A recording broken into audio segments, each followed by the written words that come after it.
Manolotra anao ny fampalalam-baovao. La 4G Batelma vous présente Ny vaovao. Sardine trésor. Sardine trésor. Amin'ilay tiako be. Manolotra anao ny fampalalam-baovao.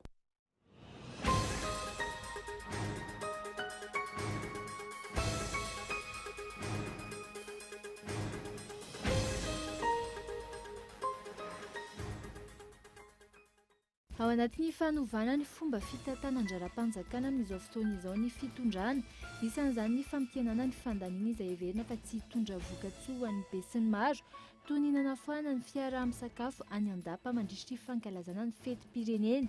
Rindram-piarahamonina vaovao andraisan'ny olom-pirenena tsirairay ny andraikitra amin'ny fanandrify azy no tanjon'ny fanovana. Ny andindin'izay ary arahinao anatin'ny matoan-dahatsoratra André Arsan. Fitoriana miisa 1.7 hatreto no voaray ny anivon'ny HCC ny 7 Mey lasa teo no nanomboka nandray ireo fitarainana tamin'ny fividiana solombam-bahoaka iny ny teo anivon'ny fitsarana avo momba ny lalam-pandrenana. Misedra olana ny seha-piariana landy amin'izao fotoana izao, antony mihavitsy ny landy be ary tsy maraka ny filan'ireo mpanao asa tanana.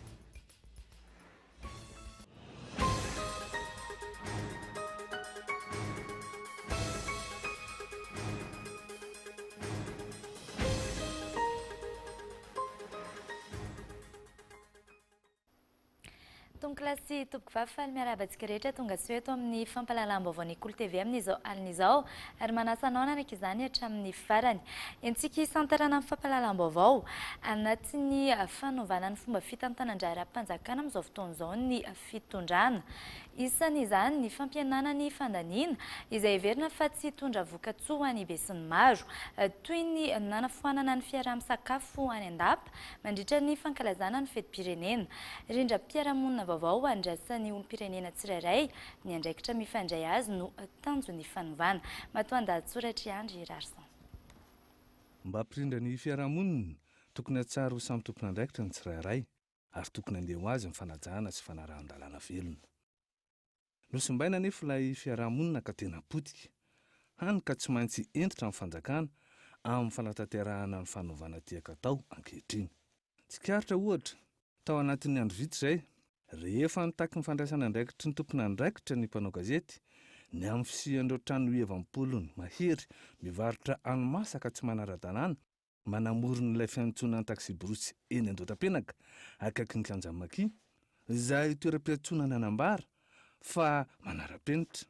Ny baribary aloha ny gabraraky ny mpitantanany tanàna satria tena tsy ara-dalàna amin'ny polony mahery no ny orona efa nivangongo ny loto ary raha tsy mpanao gazety tsy nandray andraikitra.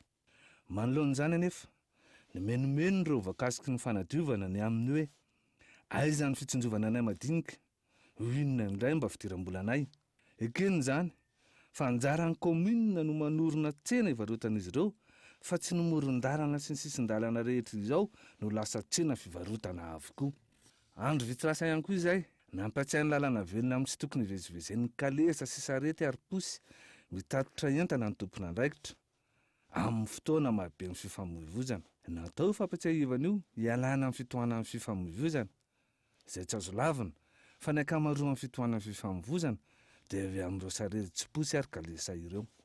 Tsy ireo mpitatitra entana amin'ny posy sarety ary kalesa irery ihany anefa no fototry ity olana ity, fa eo dia eo koa ireo fiara miantsona sy mibahana eny an-tsisin'ny arabe rehetra eny.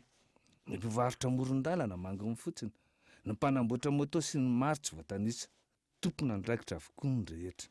Nampimenomenona maro ihany koa ny amin'ilay fanaovana permis biometrika vaovao. Ny rodirodiny lahatra vao maraina ny olona, saingy efa atoandro vao nilazana fa efa porisan'andro ihany aloha no raisina. Ny verimaina rehefa nijoro ela sy niaritra antsika hatry ny maraina. Tsy ampy ny fampitam-baovao sy ny fandaminana ka maro ireo very sy lany fotoana. Midika ireo rehetra amin'ny tany saina ireo fa zava-dehibe eo amin'ny fanovana ny fandraisana andraikitry ny tsirairay isaky ny ambaratonga misy azy eo amin'ny fampirindrana amin'ny fiarahamonina. Satria ihany koa malagasy isika tia fandrosoana, tia tanindrazana. Fitoriana misy 120 hatreto no voaray eny anivon'ny HCC. Ny 27 ny volana May lasa teo no nanomboka nandray ireo fitarainana tamin'ny fifidianana solombavam-bahoaka iny teo anivon'ny HCC Andry Rarison hatrany. Nanomboka amin'ny 27 May lasa teo no nandray ny fitoriana mahakasika ny tsy fanarahan-dalàna tamin'ny fampielezan-kevitra sy ny zotra-pifidianana ny fitsarana avy momba lalam-panondrenana. Hatreto misy 120 ireo fitoriana voarain'ity fitsarana avy ity. Ny loharanom-baovao no nahafantarana fa fitoriana tsy fanarahan-dalàna amin'ny fiain'ny fampielezan-kevitra sy fizarana vola tamin'ny andron'ny fifidianana no ankamaroan'ireo fitoriana ireo. Ny 15 Jona ho avy izao namoaka amin'ny fomba ofisialy ny vokatra vonjy-maika amin'ny voamera maleo tena mikarakara ny fifidianana. Manana 2 andro indray ireo manana fitarainana apetraka amin'ny voka-pifidianana vonjy-maika io. Marina fa ny fitsarana avy malalam-pandrenana irery ihany no fahefa-pitsarana manana fahefana feno hitsaran'ny olana tamin'ny fifidianana solombavam-bahoaka iny. Ny ara-nombon-kevitra nefa ireo mpanara-maso matera-tany na vahiny fa nizotra araky ny tokony ho izy tao anaty filaminana tanteraka amin'ny fifidianana solombavam-bahoaka no toto-saina teto amintsika ny alatsinainy fa 17 May lasa teo iny. Amin'ny 4 Jolay ho avy izao farafahatarany no amoaka amin'ny voka-pifidianana solombavam-bahoaka amin'ny fomba ofisialy ny HCC. Fa eo amin'izay lafiny izay hatrany, ilaina ny fanamafisana ny fitandronan'ny filaminana saika manerana Madagasikara. Izay raha fehezina ny tatra navoaka ny fiarahamonim-pirenena KMF Knoe. Tsy ny fitondrana irery ihany anefa ny tokony andrainy andraikitra hoy izy ireo fa ny mpiray-tanindrazana no mila mifanometanana. Michel Aranarsson. Taorian'ny fandoroana fokontany iray manontolo tany Ambohimiera sy Fanadina, ny asan-dalo izay namonjina ain'olona maro tany Ambohimaso Isandra ny farany herinandro teo, namoaka fanambarana avy eo anivon'ny fiarahamonim-pirenena KMF Knoe. Voalaza ny lalam-pandrenana amin'ny andin'ny fahavalo andalana voalohany sy faharoa, ny fananan'ny olona rehetra azo iaina, tsy azo ampahoriana, tsy azo anaovana fihetsika manetry ny maha-olombelona. Tsy aivo ny KMF Knoe ao anatin'ny tsy tatitra fa mila averina eto Madagasikara ny fanazana ny zon'olombelona izay saika antsontsiniavana. Nanamafy ny KMF Knoe fa efa hita sy tsapa ny ezaka ataon'ny fitondram-panjakana, saingy tsy izy ireo irery ihany no tokony fototra amin'ny ady amin'ny tsy fandriam-pahalemana. Tokony handray andraikitra ny olom-pirenena raha ity tatitra ity hatrany, fa tsy andro fotsiny ihany ny fitondram-panjakana. Mitaky araka izany izy ireo ny amin'ny fampandraisana andraikitra avy amin'ireo tompona andraikitra rehetra isan'ambaratonga mba hitandrona ny filaminana izay antoky ny fampandrosoana. Manao antsoavy ihany koa amin'ny malagasy rehetra mba tsy hanaiko fitaovana fanakorotanana indrindra amin'izao fiandrasana ny vokatra ny fifidianana solombavam-bahoaka izao. Raha tsy aivina, isan'ny vaindondra rà ny fitondrana amin'izao ny fanamafisana ny ady amin'ny tsy fandriam-pahalemana. Ohatra azo tsapahitanana amin'izany ny tany amin'ny faritra Atsimo andrefana izay nanaovan'ny tafika malagasy fiaraha-miasa, ny zandary sy ny pôlisy mba hitandrona ny filaminana. Izay ny amin'ny fahandrasana nivoaka amin'ny herinandro farafahatarany ny famoahan'ny tompon'andraikitra eo anivon'ny Otiva ny tetiandro hamerenana ny volan'ireo mpanjifa tsy voaloha araky ny fanapa-kevitra noraisin'ny filohan'ny Repoblika Madagasikara. Omaly raha tsy aivina ny feim-potoana nomena andriafetana izany. Fanadidina entiny Mampiona Rakotoarson. Tokony hivoaka amin'ny herinandro farafahatarany ny tetiandro fandoavana ny volan'ny mpanjifa Otiva raha toka ny zoma teo ny feim-potoana nodidiny filohan'ny Repoblika amaranana ny fandrafetana izany. Volan'ireo mpanjifa izay efa 3 taona lasa no tsy voaloha raha ny fanazavana azo avy tamin'ny filohan'ny mpiaro ny zon'ny mpanjifa any amin'ny faritra Boeny. Teto zany dia miandry an'izay plan de paiement zany ny mpanjifa ny Otiva Boeny rehetrarehetra farafaratsy zany amin'ny herinandro ambony vita fety io zany dia tokony efa fantatra hoe amin'izao ny andoavana an'ilay vola izay no angatahanay izay mpanjifa nametraka ny vola tao amin'ny Otiva Boeny ary manararaotra eto sahady izay misaotra ny président république izay nandray amin'ny tanana iny raharaha izy tsara ho marina fa efa maro ny maty efa maro koa zany ny tapaka lalan-draha maro ny tenina lasadana noho ny fahadisom-pianantenana izay vola miarina tanatin'ny fotoana izay maharitra mietretina hitsinjovana ny fanterana nitsika tao dia tsita mandrakitiny androany dia isaoranay président république nanaiky nandray antanana n'iny raharaha iny engane mba ho hita tokoa izay vahaolana izay amin'ny herinandro ambony. Tsy tokony ho hisy intsony raha ny namafisina trano ny fampiandrasana lava ny mpanjifa amin'ny fandoavana ny vola tahiriny izay napetraka tao amin'ny Otiva. Fahafahana manafaingana ny fitsinjarana ny karaha-mampiasa eto Madagasikara, indrindra ny any amin'ny tany lavitra ny fampiasana finday. Io no nisongadina nandritra ny fifanaovan'ny ny mpiara-miasa teo amin'ny ministera posta sy ny fifandraisan-davitra sy ny orinasa Croma. Ampianana ny fikirakirana ny lelavola sy ny tsy fandriampahalemana ihany koa izany. Fanadihadiana entiny Yves Richard. Tsy azo hidivirana amin'ny fanatsarana ny fandraharana rabola eto Madagasikara ny fikirakirana vola amin'ny finday. Azo trandrahina anaovana paiement de masse toy ny fandoavana karaha mampiasa ihany koa izany. Araka ny toromarika nomen'ny filohan'ny Repoblika nandritra ny filan-kevitra ny minisitra farany momba ny fandoavana ny karaha mampiasa mpanjakana ny tany lavitra. Piasan'ny orinasa Croma malagasy manodidina ny 900 arak'izany no nanomboan'ny ministeran'ny posta sy ny fifandraisan-davitra ary ny atao arak'ajy mirindra izany.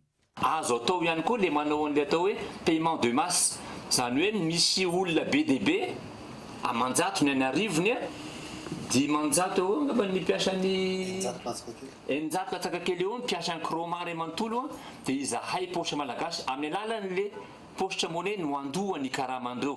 Azo atao zany manao an'io na paiement de masse io.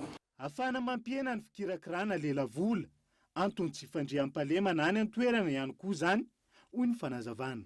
Raha eninjato eo misy ny mpiara-miasa ao anatin'ny tokantrano anankiray misy ataoko hoe eminy eo dia efa eninjato sy 3 arivo zany no iaraka hikirakira ny teknôlôjia ity ary manodidina zany mbola misy 10 avo eny dia azo atokisana fa 9 sy 3 alina zany no tonga dia hisitraka ny fampiasana ity teknôlôjia ity. Zany dia fanentanana aloha voalohany fa malina indrindra ny tena filan'ireo mpiara-miasa amin'ilay projet zany dia mamaly ihany koa ny tena efa hiahatra amin'izay dia ny hoe ity tonga dia atokisana fa mipetraka ny insécurité amin'izany fampiasana ny teknôlôjia zany. Ampiana ny fanontana vola ataon'ny fanjakana vokatry ny tsy fanajana ny vola taratasy eto Madagasikara ihany koa izany. Eo koa ny tebiteby iaina mipitrandraka vato sarobidy sy volamena amin'ny fikirakirana vola raviny toy ireo roa alina miara-miasa amin'ny Cromita malagasy. Omaly no tontosa tetsy Antaninarenina ny fifanaovantsony mpiara-miasa teo amin'ny ministeran'ny posta sy ny fifandraisan-davitra ary ny fampivoarana ny atao arak'ajy mirindra sy ny Croma. Mampitaraina ny mpamboly sy ny mpandraharaha ny halatra lavanila maitso any amin'ny faritra Vadivavy-Fitovonany ankehitriny. Tsy voahaja ny fotoam-piotazana ka manahy ny faharatsiany vokatra ny mpamboly amin'ity taom-piotazana ity. Ifrisaratra. Raha tokany fa efatra ny volana jolay ny fisokafa amin'ny fotoam-piotazana lavanila any amin'ny faritra Vadivavy-Fitovonany sy Atsinanana. Ripaky ny fiotazana lavanila alohan'ny fotoana 500 mahery ny vokatra raha ny fitarainan'ireo mpisehatra avy any an-toerana. Tsy hitambaolana izany hatreto raha ny fanazavana. Mbola tsy voaka koa ny arany daty fiotazana dia efa ritra le vokatra. Le tombom-vokatra misy mamono, misy manafika ary mampalahelo dia mampalahelo, misy maty mihitsy ary. Nefa dia efa matory eny tsara mpamboly ireo miambina ny vokatra io fa dia mbola misy mamono ny fiarovana le vokatra. Noho izany dia tsy taza fotsiny izany eto amin'ny antenera-vatra sy ny indostria amin'ny faritra nandray tanana anao an'izany karazana atsikasa lehibe izany afana miaro an'io mpamboly io ary isina miaro an'io vokatra io indrindra. Ifantoka betsaka amin'ny ady amin'ny tsy fandriam-pahalemana indrindra ny halatra lavanila maitso arak'izany ny atrikasa momba ny sehampiariana lavanila ho tanterahany tranom-benivohitra sy ny indostria ny an-toerana.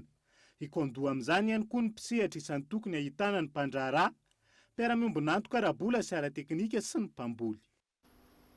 Lafim-baovao hafa tanteraka kosa indray eo amin'ny laharana fahatelo amin'ireo firenena 2 nanaovana fanadihadiana i Madagasikara mikasika ny ankizy lahy tsy ampy taona miditra amin'ny fanambadiana araka ny navoaka ny UNICEF. Antony izany ny firoboroboan'ny fahantrana. Alors ny fanadihadiana. Ambony ny tany ankizy lahy na lehilahy tsy ampy taona manambady eto Madagasikara. Araka ny navoaka ny UNICEF eo amin'ny laharana fahatelo no misy antsika oharina amin'ny firenena 2 nanaovana fanadihadiana raha toka ny Repoblika ny Centrafricaine no eo amin'ny laharana voalohany ary ny Nicaragua no eo amin'ny laharana faharoa. Maneran-tany raha ny antotanisa mahatratra amin'ny 510 tapitrisa ireo lehilahy manambady aloha loatra. Amin'izy ireo, iray amin'ny 5 no milaza fa nanambady tamin'ny 15 taonany, izany hoe mitotaly manodidina ny 13 tapitrisa.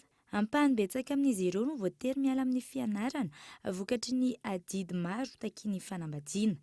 no io olana io ihany koa maro no mananjanaka loloatra. Ny fahantrana tsy fampiny fanabeazana no antony lehibe miteraka ny famaroan'io trano io.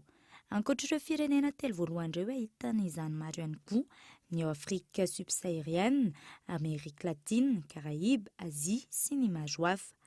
Na izany aza ny vehivavy no mipetsaka amin'izay fanambadiana loloatra izay maneran-tany. Maneho fanitsana ny zon'olombelona sy ny zon'ny ankizy izany, ny fampitomboana ny hetsika, ny famatsim-bola sy ny fametrahana lamina mafisana ny ady manoloana io no isan'ny vahaolana ary ny fanazavana.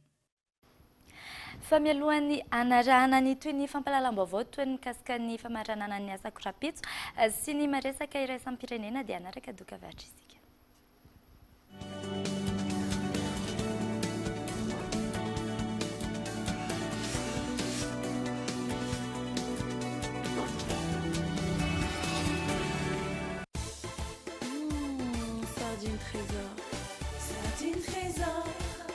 Sardine trésor, sardine maty mety be miaraka amin'ny salady, mofo na hoe atao goûter ny ankizy. Sakafo rehetrarehetra hasoandra laila miaraka amin'ny tsakitsaky. Sardine trésor, qualiténazy tsara, riche en oméga. Ilaina be rehefa mifety indrindra mofa miaraka amin'ny fianakaviana. Sardine trésor, amin'ilay tiako be. Yes, I feel good.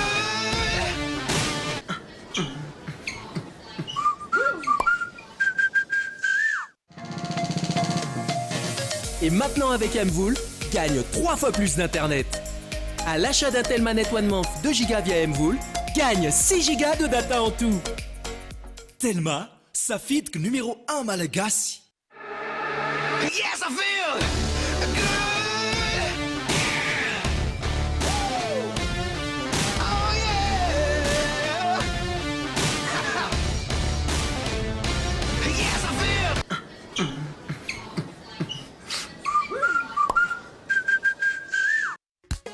Bonjour. Bonjour.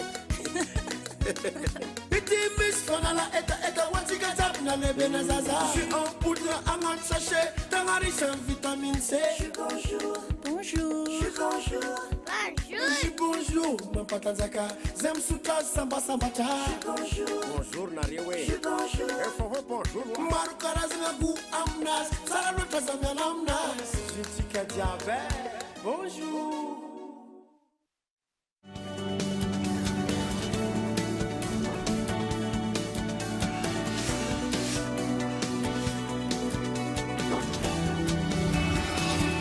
Tany amin'iny fa misedra olana ny sehampiariana landy amin'izao fotoana izao. Antony miavitsy ny landibe ary tsy maharaka ny filan'ireo mpanao asa tanana izany. Ilaina ny fiaramientana ahafahana mitahiry sy mampitombo ireo akora fototra hoy ny eo anivon'ny ministeran'ny fiompiana sy ny fambolena ary ny jono. Gaetan Andriatsilava. Sehampiariana mbola malalaka ny landibe ary ahitana zavatra maro ho an'ny fiainana andavanandro. Iray amin'ireo mpisehatra manana ny laza ny Ramatoa Alice. Izy no nahazo ny loka voalohany manerana ny nosy tamin'ny famoronana lamaody vita amin'ny landy ny 7 Martsa lasa teo. Za zany ao anatin'le tena manao an'izy, le mikiran'izy le manao an'le asa vatana mihitsy. Nefa na izany zany ara tsy mahasaka an'izay ny fiarah-miasa amin'ny rehetrarehetra ao anatin'ny plateforme satria izay mitambatra vato dia mifanometana an'izay. Ohatra hoe misy zavatra tedavina any amin'ny zareo dia miara-miasa. Misy mpifehy any aminareo inona ny lamba misy any. Commande koa indraindray hoe mitady zavatra ohatra an'izao. Fa ny riny niditra amin'ny sehatra ambonimbony kokoa saingy misedra olana ny landibe amin'izao fotoana. Amin'izao fotoana izao manko ny landibe io efa tapitra tsikelikely dia mifaniriko dia hoe ny amerenana azy indray ahoana ny atonga anazy ho be dia be satria ny tsena malalaka be fa ny akorany tsy misy dia mifaniriko ny hoe mba ho any amin'izany ampita zany mba hanao ohatra ireny mba miakatra avy kokoa na ny Antananarivo. Ilaina araka izany ny fanentanana ireo mpisehatra rehetra miaingana amin'ny famokarana ny akora fototra hatrany amin'ny famokarana sy fivarotana ireo akora voahodina. Isan'ny manampy amin'izany ny fisian'ny tsena be. Mamokatra mamokatra mamamany tsena mamokatra midika any amin'ny fiarina no isahana zany mamokatra mivadika vola tsy vola ihany fa mivadika tompony ary raha tompony resahana ao anatin'ireo mpiarina da tompony samy mahazo zany hoe le mpikatoka zay voakasika ihany dia verina fa ifandroy miara-iasa miara-limbonantoka azy efa miara-limbonantoka izy ireo dia verina fa ahomby amin'ny famadina ny tsena na tsena ivelany zany na tsy indrindraindrindra ny tsena anatiny. Miditra amin'ny andiany fahafito raha ivina ny tsena be fanohitra amin'ity taona ity. Manohana amin'ny alalan'ny fanofanana ireo mpisehatra no andraikitry ny ministera, eo ihany koa ny fanamorana ny dingana rosoana ahafahana mampivoatra. Fanofanana ireo tanjapa mokatra sy mpamokatra madinika rehetra mba anaraka ny fenitra vaovao izay takin'ny tsena amin'izao fotoana izao mba ahafahan'izy ireo mahita tombotsoa na ohatra hoe rehefa vita aloha rehefa tratra ilay fampitantenaran-tsakafo dia manenjika ny famokarana sy ny azo eritreretina ihany koa ny famohana entana ny ivelany ohatra. Fototra ifaharan'ny fampandrosoana ny fanatsarana ny famokarana sy ny fitadiavana lalam-barotra ahafahana mamoaka ny vokatra. Ilaina araka izany ny fametrahana fiara-miasa mirindra eo amin'ny fanjakana ireo mpandraharaha sy ireo mpamokatra isan-tsokajiny. Fatratra ny tanjona hoy ny mpikarakara ny hetsika ny asa korampitso izay miara-miasa akaiky amin'ny ministeran'ny fanabeazam-pirenena ny fampianarana teknika sy ny fampiofanana arak'asa. Na izany aza mitohatra ny fanabeazana ny tanora anomana ny hoaviny ka eto andry tsy lavatra any. Mpianatra kilasy faharoa miisa 7,700 amin'ny kilasy miisa 570 no nisitraka ny hetsika ny asa korampitso tamin'ity taona 2020 ity. Misy 727 kosa ireo nandray anjara, izany hoe nitondra fanazavana momba ny asa, ny fianarana ny ratoviny, ny dingana ny laloviny sy ireo torohevitra maro samihafa, ahafahan'ireo tanora manomana ny hoaviny. Tratra ny tanjona hoy ny mpikarakara ny hetsika. Fa tratra ny tanjona satria dia nety fatateraka ary afapo ireo ankizy izay nasitraka amin'izao hetsika asa korampitso izao izay averina ihany fa fampahafantarana ny asan'ny olona efa amperinasa amin'ny ankizy kilasy de seconde tamin'ny lycée fito miaraka amin'ny andoharany fotsy teto amin'ny renivohim-paritany Antananarivo zany izay mampahafantatra indrindra ny asan'ny tsirairay izay efa amperinasa. Amin'ny taona ho avy isaorana sahady ny ministera ny fanabeazana izay mino izay fa anomeny alalana nanao an'izay ary andihany fa 12 tsika amin'ny heritaona zany amin'ny taom-pianarana manaraka izao izay efa eo ampandrafetana sahady ny fomba anatsarana kokoa an'ity hetsika ity zany izay eo amikambana Rotary Club Antananarivo vainga. Tsy mijanona hatreo ny fanabeazana sy ny fampianarana ireo tanora hoy ny eo anevon'ny ministera tompon'andraikitra. Ny anana tanora havanina andray an-tanana ny hoaviny no tanjona, ohatra amin'izany ny fitodiana amin'ny kolotsaina maha-malagasy. Ny resaka kolotsaina moa dia io no maha-firenena ny firenena io kolotsaina io. Misy ministera miandraikitra an'io manokana eto amintsika fa ny avy ety amin'ny fampianarana dia ny afatra nampitaina teo ho an'ny mpampianatra mba hitandrovantsika mandrakariva ny kolotsaintsika malagasy satria io no malagasy atsika ary io dia anisan'ny maha-firenena ny firenena. Nofaranana tamin'ny fomba ofisialy omaly ny hetsika ny asa korampitso andiany fa 720. Nisy ny fanomezana mari-pakisitrahana ho an'ireo nandray anjara. Mbola ito ny hetsika ary iroso amin'ny tsaratsara kokoa hatrany ho amin'ny andiany manaraka. Efa mipetrapetraka avokoa ny fanomanana ny fampisehoana tsinjaka be izay ho totsaina eny Antsonjobe ny alatsinain'ny Pentecoste izao. Hiavaka ny sehotra ny fanazavana ravetrary any fanadihadiana. Hetsika lundi de Pentecôte Tsinjakabe Coliseum efa vonona avokoa ireo mpanakanto miisa 7 hanafanana lanonana amin'ny fotoana io. Elidio, Black Nadia, Big MG, Viavy Sheila, Chantal, Mad Max ary Tsota. Hetsika lundi de Pentecôte Tsinjakabe Coliseum izay ho tontosaina eny Antsonjombe Coliseum ny alatsinainy ny Pentecôte izao. Hiavaka tokoa ity seho ity araka izao ambaran'ny mpikarakara sy ireo mpanakanto izao. Lundi de Pentecôte Tsinjakabe ety amin'ny Coliseum amin'ny alatsinainy izao manomboka maraina mandraparivan'ny andro miaraka amin'ny artista anankifito ahitantsika ny Elidio, Black Nadia, Big MG, Viavy Sheila, de Tsota, ho avy koa Mad Max, Chantal. Tsy adino misy animation DJ vao maraina dia efa hanomboka ny fetintsika mandraparivan'ny andro ety amin'ny Coliseum.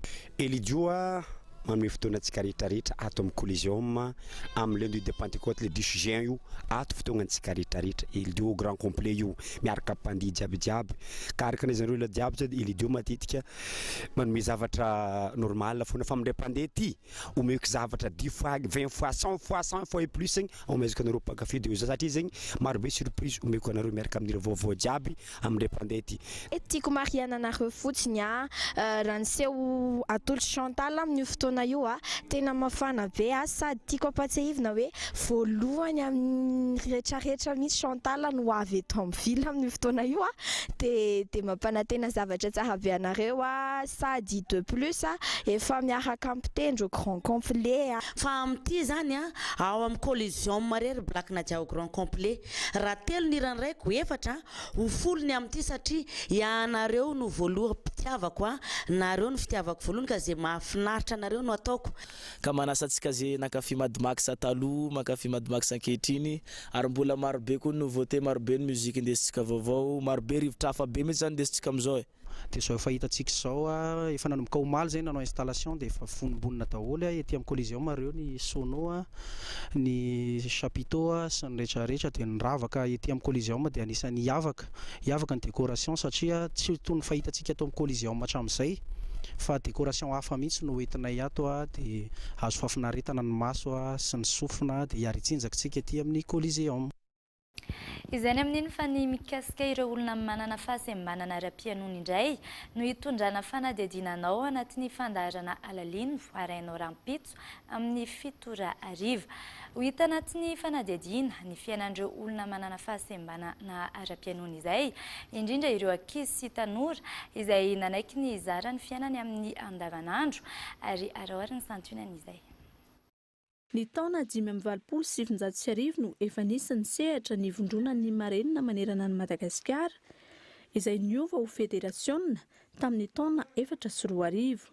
Tanjon'ny federasionn'ny marenina ny anaparitaka ny tenin'ny tanana isiny ny fifanakaikezana eo amin'ny mandresin'ny marenina isorohana ny fifanelikiliana. Ny tanjon'ny FMM dia mba ampidirana ao anatin'ny lalam-pandrenana ny satan'ny tenin'ny tanana malagasy. Izany dia natao koa ampandrosoana ny marenina ny fikambana marenina any amin'ny faritra. Raha ohatra ka tsy ampiarina ao anatin'ny lalam-pandrenana malagasy izany satan'ny tenin'ny tanana dia tsy afaka mandroso fa raha manaiky ny fanjakana androso tokoa ny fikambana marenina sy ny soan'ny marenina. Anisan'ny mbola olana goavana iainan'ireo olona manana fahasembanana ara-piainona manerana amin'ny faritra maro eto Madagasikara ihany koa ny tsy ampiny ny mpandika teny mahafeny tenin'ny tanana eny amin'ny sehatra samihafa. Ohatra ny fankanesana any amin'ny hopitaly, ny filana raharaha eny amin'ny sampan-draram-panjakana sy ny sisa izay fototra ny fanelikiliana azy ireo ihany koa. 3 alina ariary isan'andro ny saran'ny fandikana teny amin'ny tenin'ny tanana ho an'ireo marenina sanda izay mavesatra amin'izy ireo amin'ny ankapobeny. Anisan'ny ady izay raisan'izy ireo amin'ny olona manana fahasembanana rehetra ankoatr'izay ny fampitoviana ny marikarama eo amin'ny sehatra ny asa. Izay ihany koa tompoko kilasy tompoko vavy namarana amin'ny fampahalalam-baovao tamin'ity anio ity ankehitriny ianao nanaraka izany hatramin'ny farany veloma tompoko.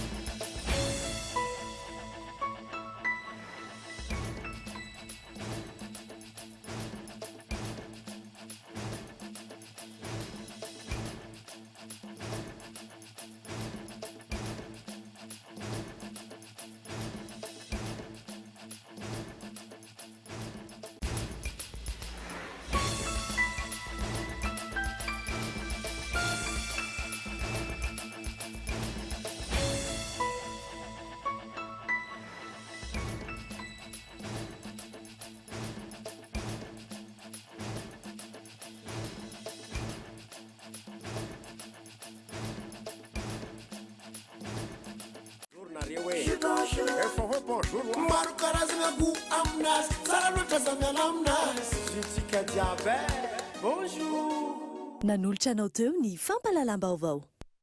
La 4G Batelma vous a présenté Ny vaovao. Sardine trésor. Sardine trésor. Amilay tiako be. Nanolotra anao teo ny fampahalalam-baovao.